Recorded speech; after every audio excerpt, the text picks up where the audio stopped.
বাংলাদেশের মানুষ আমরা বেশি বুঝি কম না, হাঁচি কাশি হইলে বুঝি তার হইছে করোনা। এত বোঝা বোঝো তোমরা নামাজ কেন পড়ো না, পাপের বোঝা ভারী হইছে আল্লাহর গজব বোঝো না। দিল্লিতে মসজিদ পুরিল তোমরা বিচার করলা না, এক করোনা গজব দিয়া আল্লাহ কাউরে ছাড়বে না। তারা মসজিদ ভাঙ্গা তোমরা কোনো শান্তি পাইবা না, কারে কি বলি গো ভাই নিজেরা তো ভালো না। হরিনাম নামাজ কালাম করোনা নিয়ে শুধু করি হামতা, আসে না মনেতে মৃত্যুর ভয়, মসজিদে তালা মারে ইহুদির দল।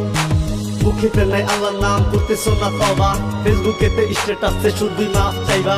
জুম্মার দিন মসজিদেতে যাইয়া দিবা উকি, মানো না তো আল্লাহর বিধান দাও শুধু ফাঁকি।